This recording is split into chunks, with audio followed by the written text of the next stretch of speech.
Once again, open your notebook to a new page.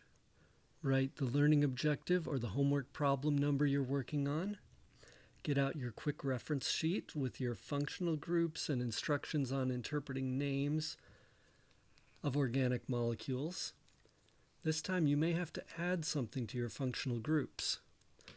Sulfur is not commonly talked about a lot in organic classes, but this disulfide bond where an S is bonded to an S, and then each of those is bound to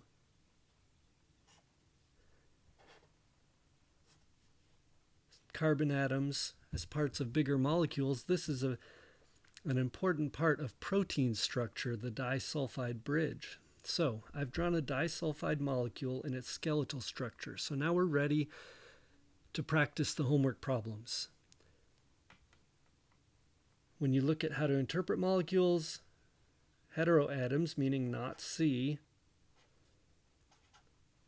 are both left alone. But then the end of every line segment, so here is a carbon atom. And then here is another carbon atom. We can do the same on the other side. There's a carbon atom and a second carbon atom. Now with the Lewis structures, I'm not drawing their three-dimensional shapes. Sometimes I approximate it a little. But we're just drawing the connections. All right. Now we need to add hydrogen atoms. Each carbon gets 4 bonds. So add 3 hydrogen to the ends.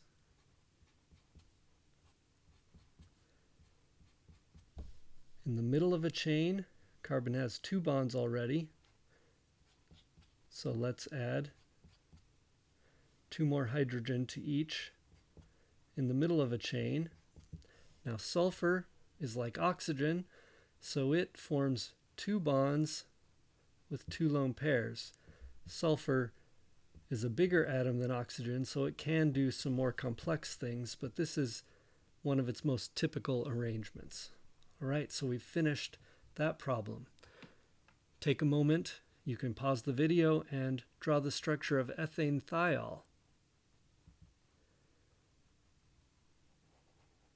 That's going to have 2 carbons, and a thiol is like an alcohol, but with sulfur. That thi tells us there's a sulfur with a hydrogen, thiol. All right, now we draw the whole structure. End of a line segment is a carbon. Other end is another carbon. Bonded to an S, bonded to an H. Let's fill in the hydrogens and the lone pairs. 3 hydrogen completes 4 bonds on that carbon. Carbon in the middle, 2 hydrogen will complete it. Sulfur gets 2 bonds and 2 lone pairs. Often, these complete structures are drawn without lone pairs on the heteroatoms. A chemist would expect you to know those as another chemist. Okay, these 2 names mean the same thing. You can put the 2 immediately in front of the group that it describes, or if there's only one group at the end, you can put it in front of the root. So this way, right in front of the group it describes will always work. This way works a lot of the time, and so we use it. All right, start with the root, oct. That means 8 carbons. So what you would see if you had a problem like this,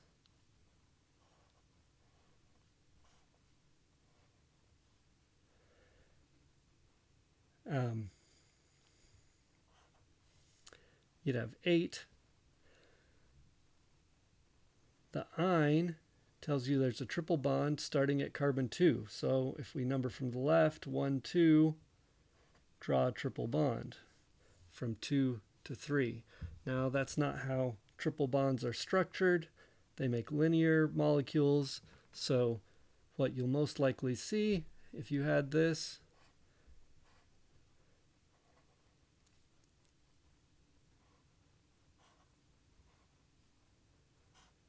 is a structure that looked like that. So you have to recognize that the end of a line segment comes here and here, so we can draw a carbon single bonded to a carbon, triple bonded to a carbon, and then continue on from 3, 4, 5, 6, 7, 8. 4, 5, I'm running out of room, so I'm going to go up, 6, 7, 8. Again, Lewis structures only tell us about how things are connected, not truly about their shape. So I can do this. I could also send it any other direction I wanted. Add hydrogen.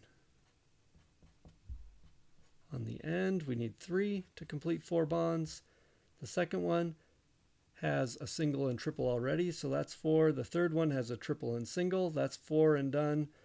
The next one gets 2.